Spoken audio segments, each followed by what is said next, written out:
जैसे कि किसान भाई नहीं, जानते ही नहीं। हमारा छत्तीसगढ़ जो प्रदेश है वो धान का कटोरा जान के नाम से विख्यात है और यहाँ पे सभी प्रकार के फसलों की खेती करने की बहुत बहुत अच्छी संभावनाएं हैं। इसी तरह से आलू की खेती की बात है तो आलू की खेती भी हमारे संपूर्ण प्रदेश में, चाहे वो बस्तर का पठारी क्षेत्र हो, छत्तीसगढ़ का मैदानी क्षेत्र हो या सरगुजा का पहाड़ी क्षेत्र हो, सभी जगह बड़ी सुगमता से कर सकते हैं। जहाँ तक मौसम की बात है, कौन से समय में करें, तो रबी का मौसम जो अपना है वो इसकी खेती के लिए उपयुक्त रहता है। और एक हमारे यहाँ छत्तीसगढ़ प्रदेश में एक और बहुत ही अच्छी बात है कि हमारे यहाँ के जो पहाड़ी क्षेत्र हैं, खास करके जो मेन पार्ट है, सामरी पार्ट है, जो पार्ट क्षेत्र है, पार्ट एरिया है, वहाँ पे हम खरीफ के ऋतु में भी खेती कर सकते हैं। जहाँ तक रबी की खेती की बात है किसान भाइयों, तो हमारे यहाँ रबी के मौसम में नवंबर के माह से इसकी खेती स्टार्ट कर देते हैं, लगाना स्टार्ट करते हैं आलू को। और जो हमारे यहाँ का पार्ट क्षेत्र है, जैसे कि मेन पार्ट, सामरी पार्ट जो आप लोगों को बता रहा था, वहाँ पे हम इसकी खरीफ में भी खेती कर सकते हैं। जून के बाद जैसे ही हमारे यहाँ पहला पानी आता है उसके बाद हम आलू की खेती का प्रारंभ कर सकते हैं। तो इस तरह से हमारे संपूर्ण प्रदेश में इसकी खेती की भरपूर संभावना है किसान भाइयों। बहुत सुगमता से, बहुत अच्छे से इसकी खेती हम कर सकते हैं।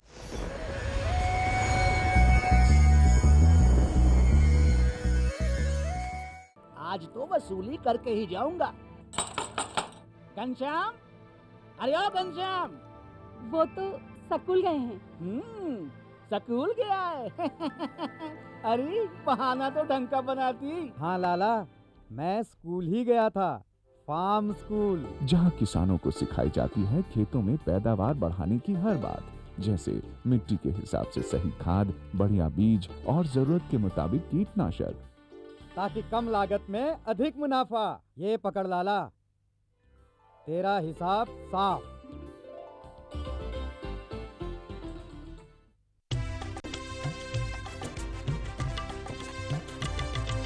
सहकारिता के बल पर विकास के लिए उठे कदम, जन सहकार की ताकत लेकर आगे बढ़ते जाएं हम। जन जन ने इस क्रांति में है विश्वास जगाया, हम सब ने मिलकर विकास का परचम है फहराया। दूर जहां सूरज उगता उस धरती से मैदानों तक, हिम शिखरों की श्वेत बर्फ से हिंद महासागर तक।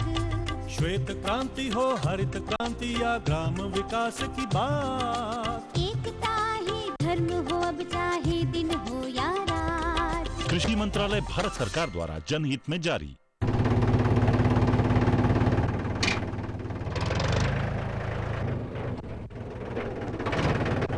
अरे हरकू वाह, बीज, कीटनाशक और आज खाद भी। अरे इतना खर्चा कहाँ से? अरे खर्च की चिंता किसे है, मेरे पास है ये किसान क्रेडिट कार्ड। कार्ड? अरे बैंकों द्वारा जारी इस कार्ड से किसान उसकी सीमा तक की रकम कभी भी बैंक से निकलवा सकता है और खेती बाड़ी की सामग्री कभी भी खरीद सकता है। तो हरकू भैया एक कार्ड मेरे लिए भी। किसान क्रेडिट कार्ड के लिए नजदीकी बैंक से संपर्क करें और पाएं ढेर सारे लाभ।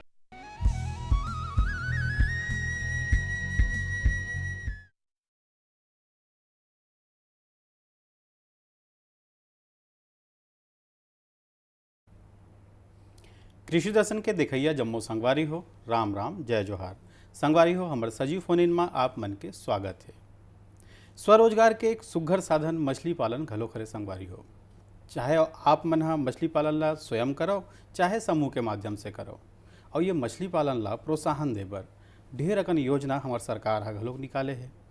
तो संगवारी हो, आप मन हा आज जानहू कि अपन जमीन में यदि आप मन मछली पालन करना चाहत हो तो ओकर बर का योजना है और मछली पालन के सुघर तकनीक का है, जेकर से हम अधिक से अधिक मछली पालन के लाभ ले सकन और हमारा आर्थिक स्थिति ला सुदृढ़ कर सकन।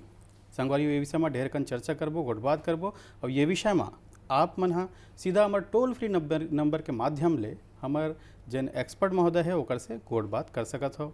हमार टोल फ्री नंबर तो आप मन ला पता हो संगवारी हो, हमार टोल फ्री नंबर है 1800-233-9418। संगवारी हो, ये विषय में ढेर कन गोटबात करे बर, चर्चा करे बर आज हमार संग में हवे श्री VK वर्मा जी, सहायक संचालक जिला बलौदाबाजार ले। आप हमारे कार्यक्रम में आपके बहुत बहुत स्वागत है। और जैसे कि हमारे संगवारी भाई मन के फोन आवे ओकर ले पहले हम यही जानना चाहबो कि ये जन मछली पालन विभाग के मछली पालन योजना है एकर उद्देश्य का है। नमस्कार किसान बंधु, मछली पालन की जो मेन उद्देश्य है ग्रामीण अंचल में रोजगार का उपलब्धता, साथ ही साथ पौष्टिक आहारों की उपलब्धता आम व्यक्तियों के लिए उपलब्ध कराना ही मेन जो है स्रोत है। वैसे ग्रामीण अंचल में देखा जाए तो जो मछली पालन है, आपका पोल्ट्री फार्म है, मवेशी है, गाय भैंस का पालन है, आपका जो बाड़ियाँ लगती है, ये मुख्य जो है रोजगार का साधन होता है, जिसमें से सबसे मुख्य जो साधन माना जाता है रोजगार के लिए मछली पालन है। मछली पालन को अपन दो तरीके से किया जा सकता है, दो प्रकार रहते हैं। एक तो अपनी स्वयं की ज़मीन हो जी, जिसमें तालाब निर्माण करके अपन मछली पालन कर सकते हैं। एक दूसरा होता है जो शासकीय तालाब होते हैं, शासकीय तालाबों को 10 वर्ष के लिए लीज पे ले करके और मछली पालन कार्य किया जा सकता है। बिल्कुल बिल्कुल। जैसे वर्मा जी आप बताए हो कि अपन स्वयं के जमीन में भी सुघर ढंग ले मछली पालन के योजना के लाभ उठा सकत हन। एक हर बार हमार किसान भाई मन बर का योजना है और ओला कैसे ढंग के ओला पा सकते ओकर बर का उद्यम हमार किसान भाई ला करे लगी। स्वयं की भूमि जो तालाब निर्माण योजना है, ये प्रधानमंत्री मत्स्य संपदा योजना अंतर्गत सेंट्रल स्पॉन्सर्ड स्कीम है जी। इसके अंतर्गत तो कई स्कीम हैं और बहुत अच्छी स्कीमें हैं जी, मछली पालन संबंधी। इसमें से प्रमुख जो है रोजगार की दृष्टि से, पौष्टिकता की दृष्टि से आपका स्वयं की भूमि तालाब निर्माण है। ये स्वयं की भूमि तालाब निर्माण के लिए सबसे पहले जो मुख्य है कि काली पीली दोमट मिट्टी की ज़मीन होना चाहिए, साथ ही साथ वहाँ पानी की उपलब्धता होना चाहिए। काली मिट्टी और मतलब बालू वाली मिट्टी अथवा आपका मुर्मी मिट्टी ये नहीं होना चाहिए, क्योंकि ये दो बलुही मिट्टी और जो मुरुम की मिट्टी है इसमें आपका पानी नहीं रुकेगा। अच्छा। पानी नहीं रुकेगा तो मछली पालन का काम किया नहीं जा सकता है जी। यदि इन केस की भी चलिए अपनी ज़मीन जो है काली मिट्टी की, पानी की उपलब्धता है, तो जिस ज़िले में अपनी ज़मीन है जी, उस ज़िले के जिला अधिकारी अथवा ब्लॉक के इंस्पेक्टर को निर्धारित प्रारूप में आवेदन देना है। आवेदन के साथ आपको ज़मीन का खसरा नंबर, नक्शा, B1, बैंक पासबुक की फ़ोटोकॉपी, आधार कार्ड की फ़ोटोकॉपी और कुछ अनुबंध होते हैं, उसको कंप्लीट करके आप जमा करेंगे। जमा करने के बाद आपका जो है जिला अधिकारी द्वारा उसका वेरिफिकेशन किया जाता है या ब्लॉक इंस्पेक्टर द्वारा कि आपकी ज़मीन मछली पालन तालाब बनने के लिए उपयुक्त है या नहीं है जी। मान लीजिए आपकी ज़मीन उपयुक्त हुई, आपको जिला से अनुमति मिलेगी। अनुमति मिलने के बाद आपने उसमें तालाब निर्माण करवाया। तालाब निर्माण होने के बाद इंजीनियर उसका वैल्यूएशन करता है। तालाब निर्माण की जो यूनिट कॉस्ट है पर हेक्टेयर जल क्षेत्र जी, 1 हेक्टेयर जल क्षेत्र बनाने के लिए अपने को लगभग 3.5 एकड़ की ज़मीन रहेगी, जिसमें से 1 एकड़ की ज़मीन जो है मेड़ में चली जाती है। अच्छा। 3.5 एकड़ की ज़मीन में यदि अपन तालाब बनवाते हैं तो 2.5 एकड़ 1 हेक्टेयर का जल क्षेत्र डेवलप होगा जी। इसकी तालाब निर्माण के लिए 7 लाख रुपए यूनिट कास्ट है, जिसका इंजीनियर का जो वैल्यूएशन होने के बाद वैल्यूएशन राशि का 60% ST/SC और महिला वर्ग के हितग्राहियों को अनुदान की उसमें पात्रता है।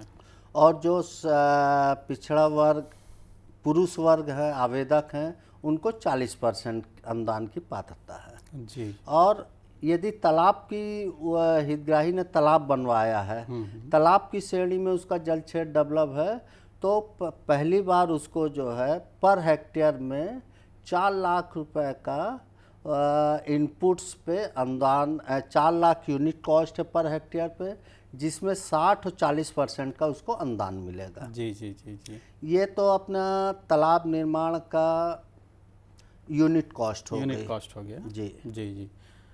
वर्मा जी, जैसे आप ये तो बता दो कि अगर कहीं हमार स्वयं के ज़मीन है था, लेकिन हमला मछली पालन करना है कोनो संगवारी ला, ओकर पास ज़मीने नहीं है, ओकर बर का प्रबंधन है?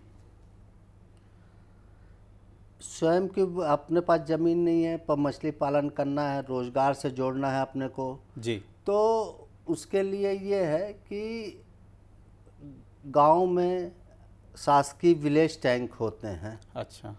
तो शासकीय विलेज टैंक जो होते हैं, जो 12 मासी होते हैं, कई सीजनल भी होते हैं, तो उसको अपन जो है ग्राम पंचायत की सहमति से जी। प्रस्ताव पारित करा के विधिवत उसका जो इंस्पेक्टर से मिलकर सिस्टमेटिक विधिवत उसकी विज्ञप्ति प्रसारित हो, निर्धारित समय में आवेदन करें।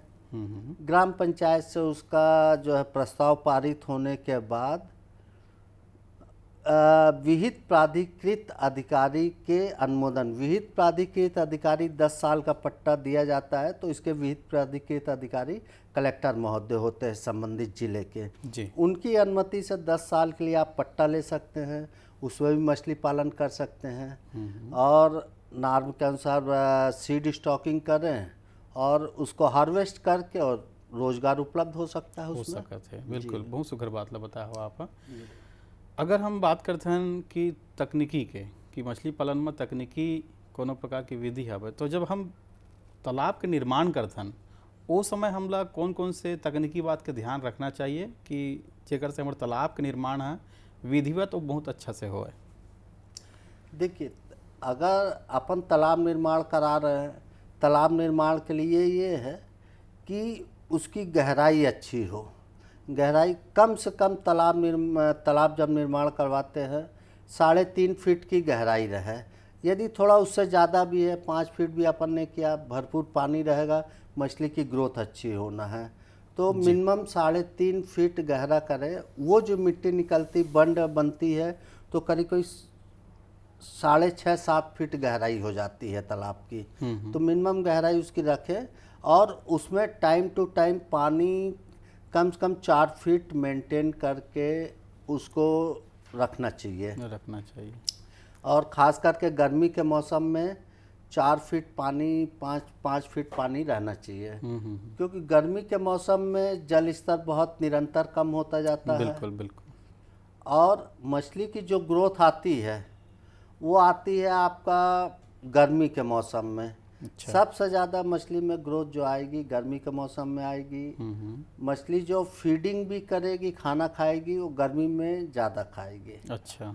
तो अपने को जल स्तर का, गहराई का, ये सब ध्यान रखना आवश्यक है। बहुत सुंदर बात है। और साथ ही साथ मछली पालन करने में उसमें कई अपन मछलियों को फीडिंग करवाते हैं जी। फीडिंग से उसका एस्केरिया निकलता है। एस्केरिया से कई प्रकार की गैसेज बनती है। बिल्कुल बिल्कुल। अमोनिया है, कई प्रकार की गैसें बनती हैं, तो उसको जो गैस को डिजॉल्व करने के लिए कई केमिकल्स आते हैं, उसका टाइम टू टाइम उपयोग करें और साथ ही साथ उसमें समय समय पे जाल चलवाना चाहिए। अच्छा।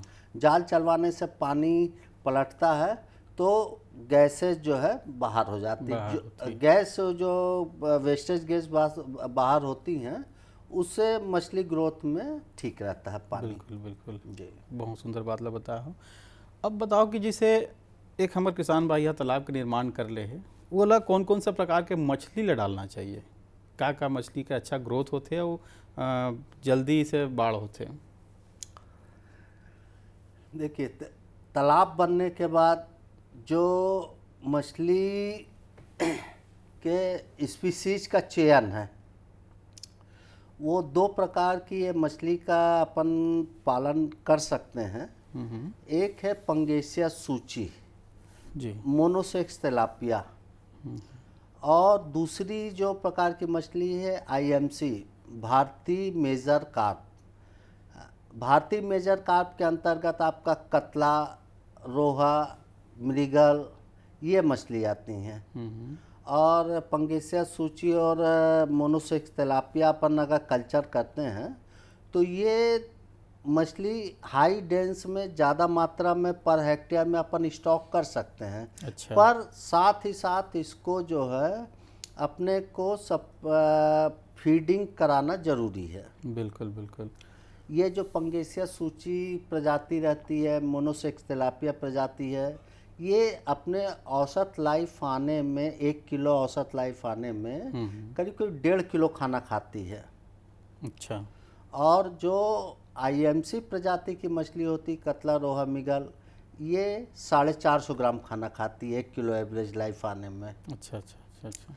तो जैसे अपने को क्या है कि पंगेसिया सूची है, मोनोसेक्स तिलापिया है, 32,000 35,000 नग फिंगरलिंग अपन स्टॉक पर हेक्टेयर में कर सकते हैं। अच्छा।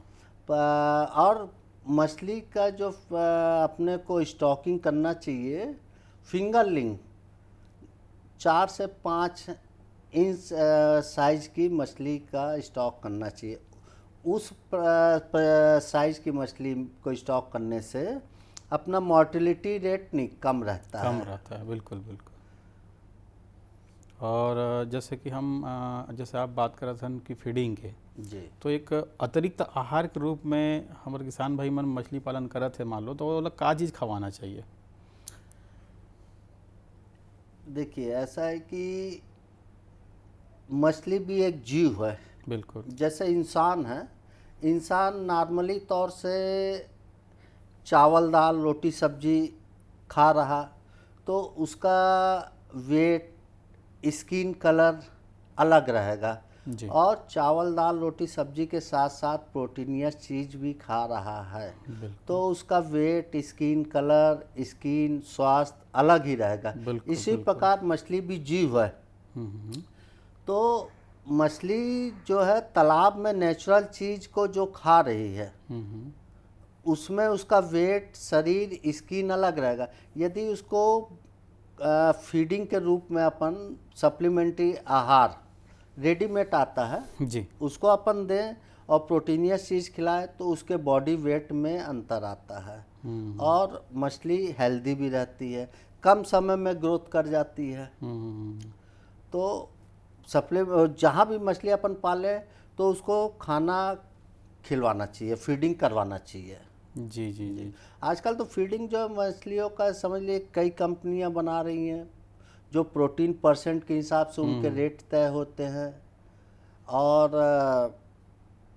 उनकी साइज, मछली की साइज के हिसाब से आपका फीडिंग की साइज रहती है। डस्ट से लेके 4 mm साइज तक के खाने आते हैं। अच्छा। जब 100 ग्राम से ऊपर साइज की मछली हुई तो 4 mm का खाना खा लेगी, 100 ग्राम से कम हुई तो 2 mm खा लेगी और आपका आधा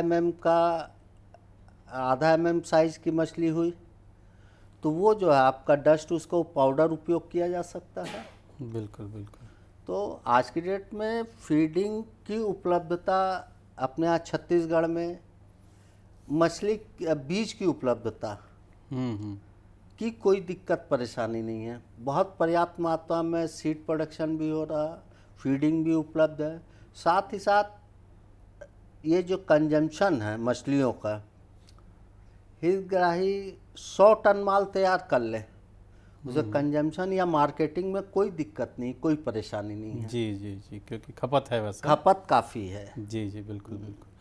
जिसे आप बताओ कि मछली के बीज तो का एला हर साल दर साल किसान भाई मतलब तालाब में डालना है कि कुछ और तरीका भी है? जो भी किसान भाई यदि तालाब बनवा रहे हैं जी, तो मेरा ये एक सजेशन रहेगा कि साथ में नर्सरियां भी तैयार करवाएं तालाब के साथ में जी, अलग से नर्सरी भी बनाएं। नर्सरियों में क्या रहता है कि आप छोटा बीज ला करके और उसको 5 इंच 6 इंच साइज का फिंगर लिंग तैयार करें उसमें, छोटा बीज ला करके अगर अपन स्टॉक रियर करते हैं और उसको बाकायदा प्रॉपरली फीडिंग करवाएं, उसकी देखभाल अच्छे से हो, तो वो जब फिंगरलिंग अपन स्टॉक करते हैं तो फास्ट ग्रो हो जाती है मछली। अच्छा। और स्टॉकिंग भी जो करना चाहिए 5-6 100 mm से ऊपर साइज का बच्चा स्टॉक करना चाहिए, 80 mm से ऊपर। ऐसा। तो जैसे कि मछली ला अपन साइड में अलग से स्टॉक करके रखन। हाँ, तो जो छोटे बीज है, बीज है सस्ता मिलते कि फिंगरलिंग मछली सस्ता मिलते? नहीं, छोटा वाला जो बीज है वो सस्ता पड़ेगा, इसीलिए नर्सरी बना के रखे उसको। बिल्कुल। और फिंगरलिंग को खुद तैयार करके अपने तालाब में डालें। और फिंगरलिंग अपन डायरेक्ट लेते तो वो महंगा पड़ता है, इसलिए हमको नर्सरी बनाना चाहिए। बिल्कुल, नर्सरी बना के और फिंगरलिंग तैयार करें। जी जी जी जी। तो वर्मा जी, कतेक दिन में ये मछली मन हा तालाब में मतलब बेचे के लिए तैयार हो जाते कहे जाए? ये जो रहती है वो प्रजाति के हिसाब से इनमें ग्रोथ रहती है जी। जैसे आपका पंगेसिया सूची है, मोनोसेक्स तिलापिया है, ये 6 महीने में सेलिंग के लिए तैयार हो जाती है। चूँकि ये हाई डेंस में किया जाता है, इसको 30 टन 32 टन ऐसा माल भी तैयार होता है, मछलियाँ तैयार होती। इसको मार्केटिंग में डिस्पोज ऑफ करने के लिए लगभग 20 से 25 दिन का समय भी लगता है। तो ये 6 महीने में तैयार हो जाती है। और जो IMC प्रजाति है, कतला, रोहा, मिगल, इसकी जो है तो वो 11 महीने की है। अच्छा। 11 महीना 12 महीने करीब 1 साल का क्रॉप है ये। अच्छा अच्छा। पर जैसे आपका पंगेसिया सूची है और मोनोसेक्स तिलापिया है, चूँकि फीडिंग इतना वो खाती है, 1 हेक्टेयर में नहीं तो 13-14 लाख का खाना खा जाती है। ओह। तो आपने 34-35 हज़ार जो है, 35,000 फिंगरलिंग आपने डाला भी तो। और इसका जो फीडिंग वो रेट रहता है कि 6 बॉडी वेट का 6% रहता है। जी जी जी। उसका जो वजन एवरेज निकाल लिया अपन, उसको कितने नग पड़ी है, 6% से उसको फीडिंग कराई जाती है। ओके। तो काफ़ी हो जाता है फीडिंग। जी जी जी। हर आम मतलब किसानों के लिए थोड़ा सा दिक्कत भी होती है, तो लोग IMC कतला, रोहा, मिगल का ज़्यादा करते हैं, उसमें फीडिंग कास्ट कम आती है। बिल्कुल बिल्कुल वर्मा जी। और उसकी स्टॉकिंग रेट भी करीब अगर अपन फीडिंग करा रहे हैं जी, तो करीब 18-20 हज़ार 15 हज़ार नग की स्टॉकिंग कर सकते हैं। अच्छा। और यदि फीडिंग नहीं करा रहे हैं तो उसको आप जो है करीब 5,000 नग फिंगरलिंग पर हेक्टेयर स्टॉक कर सकते हैं। जी। अगर जिसे बात करन हमन कि मछली ला जब बाजार ले जाते, वो समय कौन कौन से तकनीकी बात का ध्यान रखना है कि हमार मछली सुरक्षित बाजार में पहुँचे, ताकि कोई प्रकार के ऐसे मछली के साथ कुछ ऐसे प्रॉब्लम ना हो? मछली जो हार्वेस्ट का ऐसा कुछ ड्यूरेशन टाइम मतलब माल तालाब में अपने ऐसे सीजन में तैयार हो, प्रयास ये करना चाहिए, ड्यूरेशन टाइम ऐसा मेंटेन करना चाहिए कि बरसात या ठंड में हार्वेस्ट करें। बरसात या ठंड में मछली आखेट करने से, मार्केटिंग में ले जाने से गर्मी के तुलना में अपने को रेट ज़्यादा मिलेगा।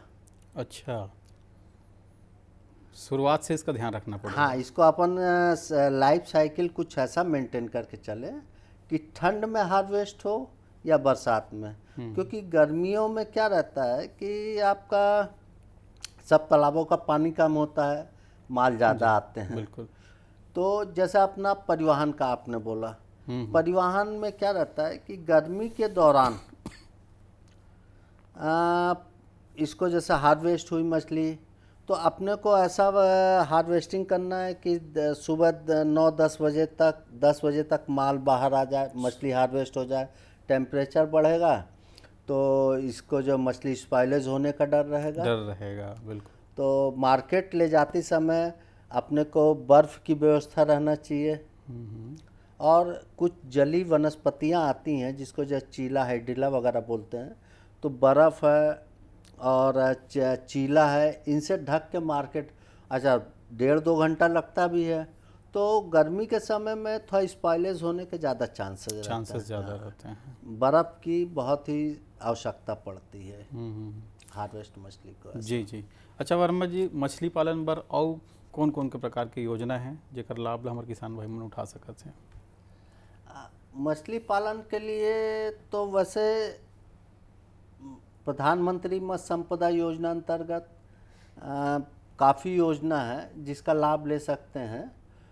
अपना लाइव फिश वेंडिंग सेंटर का है।